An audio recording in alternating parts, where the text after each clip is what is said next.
This is Professor of Medicine, Desiree Dubonnet, the man who left America to find freedom. He's no longer a man.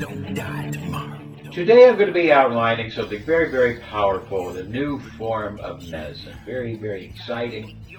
New form of medicine, intention medicine. All medicine is intention. Those who are proficient at using intention will be good doctors. So now let's look at some more evidence of the placebo effect and how we can utilize it in many different ways to help our bodies, help our minds, help our lives, help our families. Your brain on placebo power. It's a mysterious force deep inside all of us that can actually make physical changes in our body and brain without drugs, surgery, or anything more than a strong suggestion. Find out how to access this force. Next, you can turn into an Olympian by simply thinking about going to the gym. Okay, not really.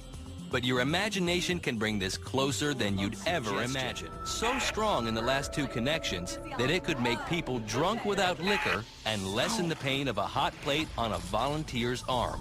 Is there a way to harness this force and trick your mind into some amazing things? Could you become an Olympic athlete by thinking about push-ups? Well, no. But you'd be surprised what your own brain is capable of. I think the mind can massively affect physical performance, especially when you get to the elite level. There's very little difference physically between the athletes, and quite often it's then that they need the mental edge over the other athletes to come first and to win that gold medal. Dr. Caroline Wright and her colleague Dave Smith are sports psychologists with a strong workout ethic. Yet they may seem like heretics to the other gym regulars at the University of Chester in England. One of the things that we know is that, for example, if you imagine performing a sports skill or exercising or anything of that sort, the same areas of the brain start being activated whether you do something or whether you imagine doing it.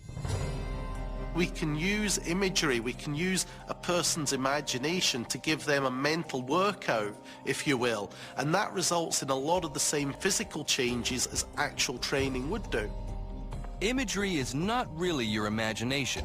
Your brain actually responds with concrete changes. A lot of people think purely in terms of exercising the muscle, but just as important are the signals that are sent from the brain down to the muscles to tell them to contract. And we believe that using imagery can enhance your brain's ability to do this, so you can recruit more muscle fibers and actually train harder and become stronger just through using your mind.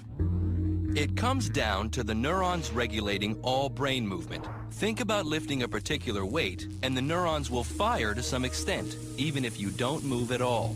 Exactly how much could a brain be fooled into developing muscles without physical exertion? The researchers recruited novice weightlifters and got them to perform a classic strength test, the bicep curl.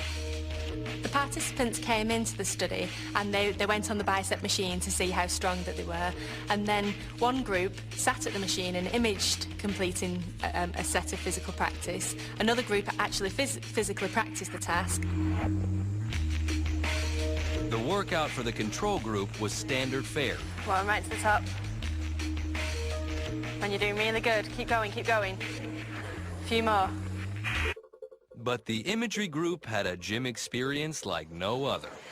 So if you just hold on to the handles, and you're just going to complete the imagery in the way we discussed, paying particular attention to the feel of the movement.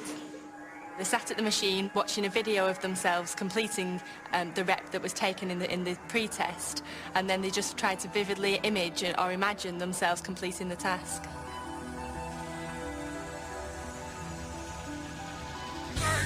Meanwhile, the control group subjects were still hard at it, wondering how they'd ended up with the raw deal.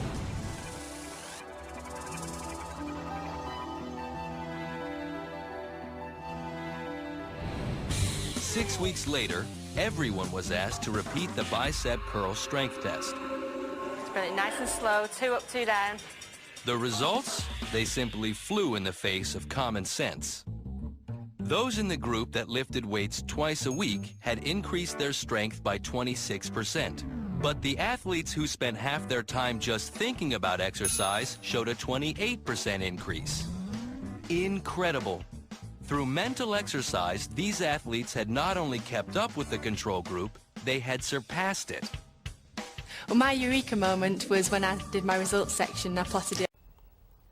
One physician wrote in the Western Journal of Medicine about a conversation he overheard at a breakfast between two other doctors at the American Society of Oncologists convention. One said, "You know, Bob, I don't understand it. You and I are doing the same study, using the same application, the same entry criteria, the same procedures, the same protocol. I have a 25% cure rate in my study. You have a 75% cure rate in yours. When we're doing everything exactly the same, how do you explain it?" Bob said, "You're right. We are doing everything the same. We are using the same drugs. We're using etoposide, planitol, oncovin, and hydroxyurea. You call yours EPOH. I tell my patients I'm giving them HOPE. With hope, there was a 50% greater cure rate. Thoughts, their thoughts, your thoughts, either build or destroy tissue. Remember, our bodies and minds don't distinguish the difference between experience and visualization. They react as if they both happened. Let's try this visualization exercise. Work with me here. I want you to close your eyes just for 3 minutes. Now visualize yourself in your kitchen. Go to the refrigerator, open the door, open the vegetable bin, take out a lemon and close the door. Hold the lemon in your hand. Feel the weight of it. See the brilliant yellow skin. Feel the rough texture of the peel and that tiny little nubby thing on the end. Now carry the lemon over to the cutting board and place it there. Take out your sharp knife and cut the lemon in half. See to the lighter color, all the different divided sections, the seeds. Some seeds might even be cut in half. The juice is starting to form a little puddle, and you can almost smell it from where you are. Pick up half of the lemon and bring it to your nose. Now take a big whiff of that tart, citrusy scent. Now open your mouth and take a great big bite. Okay, you can open your eyes now. How many of you notice more saliva in your mouth? Or a puckering in your jaw? Most people do. Here's why. Lemon juice is an acidic acid that would burn the mucous membranes. So to protect us, our bodies increase the salivation to neutralize that acid. Did you take in lemon juice? No. Did your bodies distinguish the difference between experience and visualization? No. Based on what you were thinking and visualizing, your body responded. This thinking and imaging doesn't just apply to health, but to everyday life. Henry Ford said, "If you think you can, or you think you can't, either way, you're right."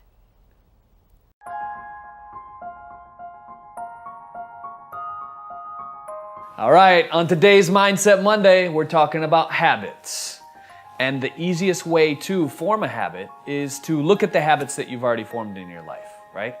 One of them I do every single day, and I want to encourage you to do as well, if you're not, is the habit of making your bed. I have a Navy SEAL friend of mine that one of the things that you do as a Navy SEAL is you wake up and you make your bed right away. And what it does is it puts an impression in your mind that you've already accomplished something. You've already built up willpower. It's almost like the old video game we used to play as kids. At least I played this, Mario Go-Kart, right? And Mario would hit one of those arrows, and all of a sudden on the computer, yippee! And then he would just take off real quickly. And that's what willpower is, because the more you have, the faster you go without even thinking about it. And the more habits you can pick up along the way. What I do every morning is I literally close my eyes and I go into the future and I talk to Drew in the future. I'm like, wow, Drew, you look great. You're 20 pounds lighter. And because I did that, I dedicated at least a half an hour to the gym every day. And because I dedicated that half an hour to the gym, I started to eat right. And you know what? Your skin looks better too. You're more vibrant. Your eyes are glowing, right? So that this image of Drew in the future or you in the future becomes a reality now. What we're doing is we're closing time and space and we're bringing it into the present moment. That's when you start to create a life that's magic. And I want that for you.